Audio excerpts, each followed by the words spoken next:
कैसे हो मेरे दोस्तों? तो ये एक रियल हॉरर स्टोरी है और ये दो दोस्तों के साथ हुई है। दो दोस्त थे, एक का नाम था अजय और दूसरे का नाम था शांतनु। ये दोनों बचपन के दोस्त थे और काफ़ी अच्छी इनकी दोस्ती थी और इन दोनों की एक ही क्लास में जीएफ भी बन गई थी। तो इससे अच्छा और क्या ही होता और दोनों की एक साथ। अभी अपनी जीएफ के साथ गर्लफ्रेंड्स के साथ मतलब स्कूल में बातें करते, घूमते-फिरते लेकिन अब एक दिन शांतनु के मन में एक आइडिया आया और उसने अजय से कहा कि क्यों ना हम अपनी जीएफ को साथ लेकर कहीं ट्रिप पर चलते हैं। अजय को भी ये इसका आइडिया अच्छा लगा। तो अब उन्होंने सोचा कि यूँ तो जा नहीं सकते कहीं ट्रिप पर, घर पर क्या बहाना दिया जाए। तो शांतनु ने बोला कि हम घर पर बोल देते हैं कि स्कूल की तरफ से एक बार ट्रिप जा रही है और उसमें मतलब फ्री है वो ट्रिप, उसमें खर्चा नहीं देना।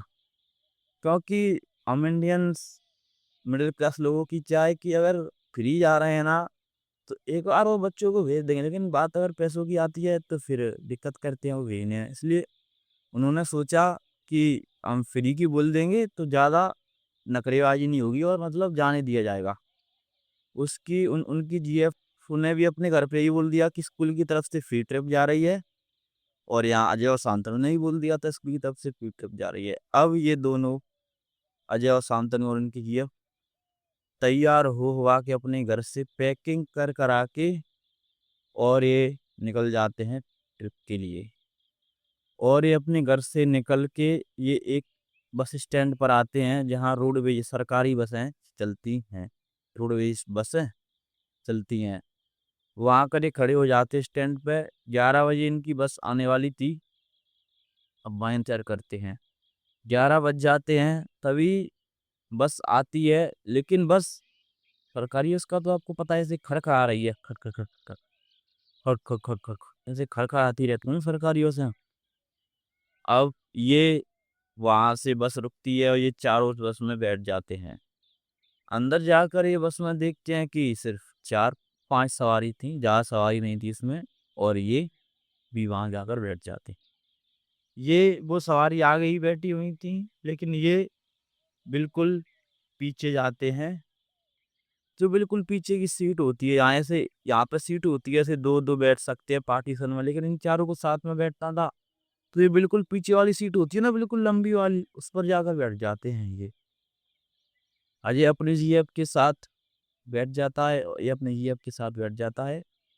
अब ये बस में अंदर घुसे थे तो पीछे वाले शीशे पूरे खुले हुए थे, तो इनको उसमें सर्दी लग रही थी और हवा भी आ रही थी, तो ये अपने कंबल वगैरह जो भी लाते हैं, स्वेटर वगैरह पहन लेते हैं और जो स और अपनी-अपनी जीएफ के साथ चिपक के बैठ जाते हैं ये दोनों, जिससे इनको गर्मी मिल सके, क्योंकि ऑफ कोर्स गर्मी तो मिलती ही है। और शीशे को बिल्कुल थोड़ा खोल लेते हैं, बिल्कुल जैसे ठंडी-ठंडी हवा आए चेहरे पर, एकदम सुकून सा। खोल के अभी आराम से बैठ जाते हैं, बस चल रही है और ये आपस में बातें वगैरह करते हैं और वरना आपस में मतलब चिपक के बैठ ही जाते हैं। अब यहाँ जो लोग बैठे हैं, वो इनकी तरफ ही देख रहे हैं और वो सोच रहे हैं कि देखो आजकल की जनरेशन, क्योंकि बस में ही चुम्मा-चाटी करने लगे थे। कोई हग कर रहा है बस में, कोई चुम्मा-चाटी कर रहा है। मतलब लवर्स हैं यार, मतलब कर सकते हैं कि नहीं ये पता नहीं, लेकिन कर रहे थे। अब सब शांत होता है, तभी अचानक आगे जाकर 12 बजे या साढ़े 12 बजे के करीबन बस आगे जाकर एक स्टैंड पर रुकती है। वहाँ उस बस से 1 या 2 सवारी उतरती हैं, तभी एक बूढ़ी दादी उस बस में चढ़ती हैं। कंबल ओढ़े हुए हैं वो और उनके चेहरे एकदम बूढ़ा टाइप के, तो बिल्कुल मतलब बिल्कुल बूढ़ी हैं और ऐसे खाल एकदम मतलब वो नहीं जाती, सुकड़ी-सुकड़ाई खाल लीजिए सी सुकड़ी-सुकड़ाई खाल है। वो सीधे वहाँ उस बस में से निकल के और सीधे आते हैं शांतनु के पास और शांतनु से बोलती हैं कि लाला कुछ दे दे। वैसे ही शांतनु को घर से कम रुपए मिले थे। उनके मुकाबले अजय को ज़्यादा पैसे थे और उनकी जीएफ वगैरह सबको ज़्यादा पैसे मिले थे। लेकिन जो शांतनु था उसके घर वाले थोड़े कंजूस टाइप के थे, उसे पैसे इतने दिए। तो उसने बोला शांतनु ने कि दादी एक कटोरा मुझे भी दे दो, क्यों ना अपन साथ में मांग के हैं, बिजनेस बड़ा होगा। दादी बिल्कुल शांत हुए और वहां से निकल जाती। आगे जाके बस रुक जाती है थोड़ा। दादी बोल देती है कि रोक दो, वो तक जाती हैं। तभी आगे जाकर 2 बजे के करीबन फिर बस रुकती है, क्योंकि रोडवेज बस सरकारी बस रुक रुक के चलती हैं, क्योंकि स्टैंड्स होते हैं ना उनकी काफी। आगे जाकर फिर रुकती है बस, और वो वहां पर इस बार सवारी 3-4 सवारी और उतर जाती हैं। अब उसमें 1 या 2 सवारी रह जाती हैं जो पहले की बैठी हुई थी। अब दादी एक और दादी आती हैं, इस बार बिल्कुल चेहरा ढका हुआ है उनका और ऊपर से कंबल ओढ़े हुए हैं, और सीधा आती हैं और आकर शांतनु के पास द्वार रुक जाती हैं और उसके पास जाकर उससे बोलती हैं, बेर ले लो ना बेटा, ले लो ना बेटा बेर। शांतनु इस बार उन दादियों से कुछ कहे बिना से ड्राइवर से चिल्लाकर बोलता है कि अब मैं लास्ट बार वार्निंग दे रहा हूँ, हर कोई मेरे पास आए आ रहा है, अब किसी को मत इस बस में चढ़ाना। हाँ, क्या पैसे वाला दिख रहा हूँ क्या शरीर से मैं, या फिर मतलब फेस या कपड़ों वगैरह से पैसे वाला दिख रहा हूँ क्या, जहाँ जो हर कोई मेरे पास ही आकर रुक रहा है, ये बोल देता है। लेकिन जो अजय था वो बोलता है लाओ दादी मुझे दे दो, मैं ले लेता हूँ। उस दादी पैसे वो बेर ले लेते हैं और दादी अब उस बस में से लौट कर इन दोनों को बेर देकर जा रही होती हैं। तभी अजय की जो जीएफ है उसकी नजर उनके चेहरे पर पड़ती है। तभी वो देखती है और एकदम अजय से कहती है, शांति सुनो ना सुनो। वो बोलता है क्या? ये वही दादी हैं जो पहले कटोरा लेकर भीख मांगने आई थी। वो बोलता है, नहीं ऐसा नहीं हो सकता, वो तो दादी वहीं उतर गई थी, और इतनी जल्दी और इसी बस में आना और यहाँ से आ जाना इतनी जल्दी इम्पॉसिबल नहीं हो, वो ही बूढ़ी दादी हैं। या फिर यही बस मिली थी, कोई और बस देखती इसमें सवारी भी कम है। वो वो बोलती है नहीं। बोलता है अरे सब बूढ़ों की शक्ल एक सी होती है, तब भी वो मानने के लिए तैयार नहीं थी कि नहीं वही दादी है ये। अजय बोल देता कि सब बुड्ढे एक जैसे होते हैं। अब वो सोचते शायद हाँ मेरे मन का वहम होगा। वो दादी उस बस में से रुक के उतर जाती। अब आगे जाते जाते क्या होता है कि बस स्टैंड पर सवारी सवारी उतरती गई। अब ये चारों बच्चे हैं ओनली उस बस में और एक ड्राइवर जो बस चला रहा है। क्या होता है कि अचानक से वो बेर जो शांतनु है उसकी जीएफ को बहुत खट्टे लगते हैं। वो बोलती है ऐसे मुंह चला रखा है खट्टा टाइप कैसे, अरे बेर कितने खट्टे है ये। हाँ, और शांतनु भी बोलता है कि हाँ बेर तो खट्टे हैं वाकई में। लेकिन जो अजय की जीएफ है वो बोल रही है कि नहीं बेर कितने मीठे हैं, हम तो जब से बेरों की तारीफ करने में लगे हुए हैं, बेर तो काफी मीठे हैं। वो बोलता है अजय कि हाँ बेर वाकई में मीठे हैं।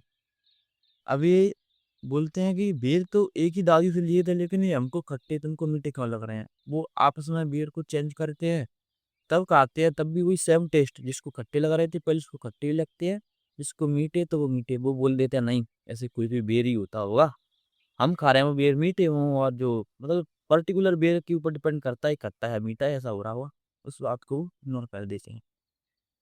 तभी अब उस बेर को खाने के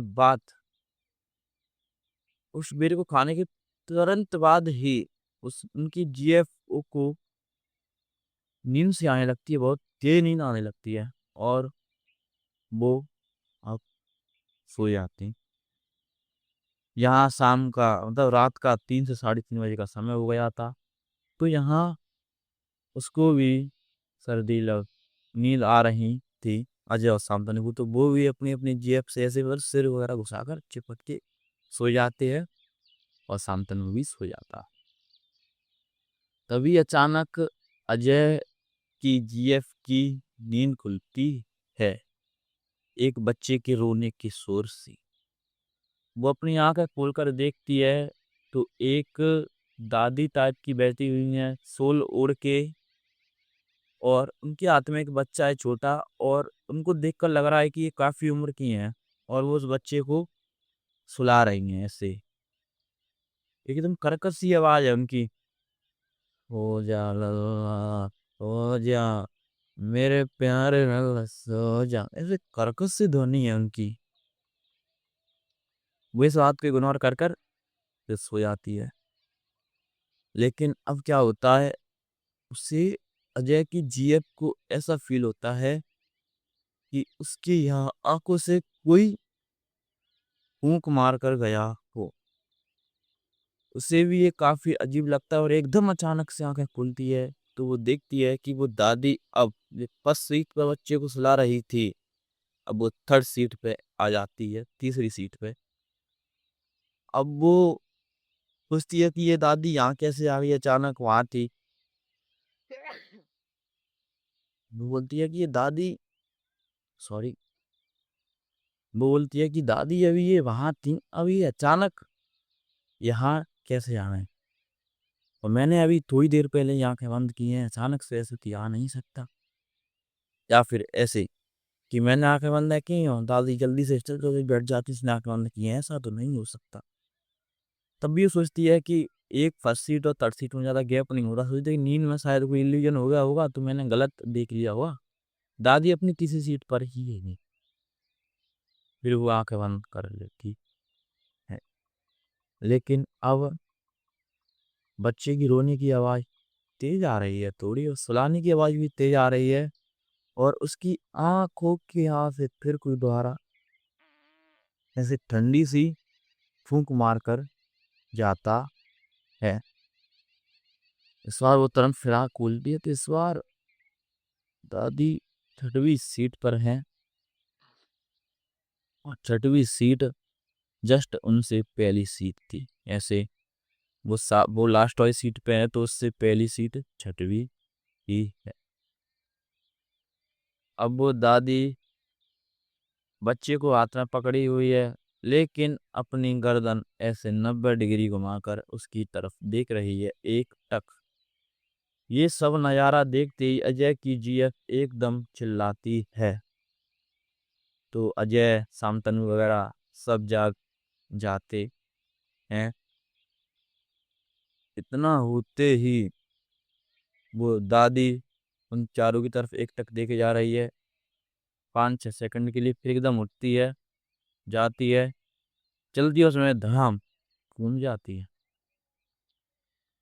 ये सब देखते ही उन्हें इतना डर लगता है कि कोई जिंदा इंसान इस तरह कैसे कूद सकता है। ये तो समझ गए थे कोई, मतलब ये हॉरर ही है, कोई भूत प्रेत या कुछ हॉरर है, ये समझ गए थे। और वो अब सीधे ड्राइवर अंकल के पास जाते हैं उनकी कैबिन में, उनसे बोलते हैं कि ये ऐसा ऐसा हुआ, एक दादी अपने बच्चे को सुला रही थी और ऐसे एकदम सूंघ गई, और वो काफी डरावनी लग रही थी, ये सब बताते हैं। ड्राइवर उनसे सिर्फ कुछ भी जवाब दिए सारा कर देता है, शांत, बात इस विषय पर बात मत करो, बस बोलता है जाओ अपनी अपनी सीट पर बैठो, पर इस चीज पर बात मत करो। वो सोचते हैं कि हाँ चलो ठीक है, नहीं करते इस चीज पर बात, तो जाके वहीं बैठ जाते हैं। लेकिन कुछ समय बाद उन्हें ऐसा लगता है कि कोई बस की छत होती है ना, उसे ऐसे कोई ठोक रहा हो आग से, ठप ठप। जब वो स्टैंड मतलब जो रोड पर चलती है बस, तो ब्रेकर वगैरह पर होती है तो खट खट खट ऐसी आवाज आती है। वो अलग तरीके की आवाज थी, लेकिन वो आवाज ऐसी थी जैसे कोई ऊपर से ठोक रहा हो, ठक ठक। और यहाँ ऐसे वो बैठे हैं तो सब जो बस सीट होती है ना, वहां से टक टक ठोकने की आवाज आ रही थी। लेकिन अब वो समय के साथ पास में आती जा रही है, और एक समय ऐसा आया कि वो इस सीट पर बैठे हैं, और इस सीट से ऊपरी सीट, ऊपरी मतलब होती नहीं है वो छत, परत लोहे की, उस पर टप टप टप की आवाज आ रही है। ये सब देख के वो काफी डर जाते हैं और आपस में एकदम चिपट के बैठ जाते हैं। लेकिन अब ये आवाज बिल्कुल बंद हो जाती है। कुछ समय बाद देखते हैं कि वो ठक ठक की आवाज अब नीचे से आ रही है। वो एक बार सोच भी लेते हैं अपने मन में कि चलो कोई ऊपर बैठ भी गया होगा, मतलब पॉसिबल है ऊपर पहुंचना छत पर, लेकिन नीचे पहुंचना बिल्कुल इम्पॉसिबल है। लेकिन ठप ठप की आवाज आई। इस बार वो अपने पैर उठा के और ऊपर रख लेते हैं और यूं बैठ जाते हैं सीट पर यूं करके ऐसे। लेकिन अब क्या होता है कि अब वो ऐसे बैठ जाते हैं। अब वो टप टप की आवाज हो जाती है और ये चारों एक ही सॉल के अंदर आ जाते हैं और ऐसे चिपट के लेट जाते हैं और अपने अपनी आंखें बंद कर लेते हैं। लेकिन तभी कुछ समय बाद जो अजय की जीएफ है, उसे पीछे वाला शीशा होता है ना, जहाँ वो पीछे सीट पर तो बैठे थे, उस पर ऐसे नाखून की खुरचने की आवाज आ रही थी ऐसे खच। कोई नाखून नहीं चला था, जैसे किर ऐसी आवाज आ रही थी नाखून से कुछ चीज खुरेचने की। वो जैसे ही देखती है तो वो ही बूढ़ी दादी शीशे पर चिपकी हुई है और उनकी आंखें काफी बड़ी हैं, इतनी बड़ी बड़ी इनकी आंखें हैं और शीशे पर ऐसे लगी हैं कृष्ण ऐसे स्माइल दे के कुरेचनी है। ये सब देखते ही वो सीधा आते हैं और फिर केबिन में घुस जाते हैं सवार और ड्राइवर को सब बात बताने की कोशिश करते हैं। लेकिन इस बार ड्राइवर बिना सुने वो बोल देता है शांत होकर बैठ जाओ और इस टॉपिक पर बात मत करो। इतना बोलते ही इस बार वो केबिन में ड्राइवर की केबिन में ही बैठ रहे हैं और वो पीछे भी नहीं आई। और वो बोलते हैं कि ड्राइवर बोलता है किसी और चीज पर बात करो, इस पर ध्यान मत दो। अब जो शांतनु है वो अचानक एक बात छेड़ देता है कि भारत का और पाकिस्तान का मैच था आज, अपन फालतू में ही आ गए। विराट कोहली ने 200 रन बना दिए। अरे वो बोलते हैं भाई ते, लेकिन अब क्या था, उनके पास कोई और चारा भी तो नहीं था। अब वो उसकी बातों में शामिल हो जाते हैं और जो ड्राइवर है वो हनुमान चालीसा चला देता है। लेकिन कुछ समय बाद ये टॉपिक को हटाए किसी और चीज पर बात करते हैं, तभी अचानक से ये देखते हैं कि आगे एक लेडी खड़ी हुई है और वो बस की तरफ ऐसे हाथ कर रही है कि मतलब बैठालने के लिए करते नहीं है ऐसे कि जिससे रोक देते हैं, ऐसे कर रही है। लेकिन ड्राइवर बिना गाड़ी को ब्रेक मारे या बिना रोके सीधा उसको उड़ा देता है उस लेडी को। लेकिन इसमें रिस्क तो था ना कि क्या पता कहीं कोई रियल लेडी हो, उसको उड़ा दिया, ऐसा हो सकता है, रिस्क तो था। लेकिन वो उसे उड़ा देता है और आखिरकार ये अपनी डेस्टिनी पर पहुंच जाते हैं जहां इन्हें जाना होता है। वहां ये उतर जाते हैं और अब ड्राइवर इनसे खुद ही पहले से पूछता है कि हाँ बताओ अब तुम कि क्या क्या हुआ था। ये सब ड्राइवर को बताते हैं कि बेर देने आए थे, नशा हुआ था और ऐसे किच किच आवाज, तो सब कुछ बता देते हैं। ड्राइवर बोलता है कि ये पहली बार नहीं हुआ, ये काफी बार हुआ है और मुझे ये सब पता है कि ये क्यों होता है। ये एक छलावा होता है। अगर हम इससे जितना ही इंटरेक्ट होंगे और इसके बारे में सोचेंगे या फिर इससे बात, तो ये हमारी तरफ और ज्यादा इंटरेक्ट होता जाएगा और अगर हम इस पर ध्यान नहीं देंगे तो अपने आप परेशान करके छोड़ देगा। लेकिन ये पहली बार आया तुम्हारे पास भीख मांगने, तुमने नहीं दी, ये कम इंटरेक्ट हो, लेकिन तुमने बेर ले लिए ना, तो ये तुमसे इंटरेक्ट करने की कोशिश कर रहा था और फिर तुम्हारे साथ बुरा भी कर सकता था, ये जान तक जा सकती थी। लेकिन अब तुम सेफ हो क्योंकि तुमने ऐसे इंटरेक्ट नहीं किया। और हनुमान चालीसा तो चली गाता बस में, फिर हनुमान चालीसा के आगे किस भूत की चलती है। लेकिन वो उनसे पूछता है कि तुम यहाँ क्यों आए हो, बोलते ट्रिप पे आए हैं और हम घर वालों को झूठ झूठ बता के सब कुछ उसके सामने खोल देते हैं। वो बोलता है कि तुम अभी ही यहाँ बिना घूमे वापस अपने घर की तरफ जाओ और तुम दोपहर दोपहर में ही निकल जाओ और भीड़ वाली बस में बैठ जाओ जिसमें भीड़ हो, वरना तुम रात को लौट के जाओगे तो लौटने में दिक्कत हो तुम्हें। वो वहां से हाल ही लौटते हैं और अपने घर पर पहुंच जाते हैं। हाल ही लौटते हैं बिना घूमे हुए। अपने घर जाकर बताते हैं कि हम ऐसे ऐसे घूमने गए थे। घर वाले उन्हें डांटते हैं, मारते हैं, पीटते हैं, पता नहीं क्या करते हैं। और उनकी मतलब पूजा वूजा वगैरह करवाते हैं उनके घर में, तो मतलब शांत हो जाता है सब। हाँ।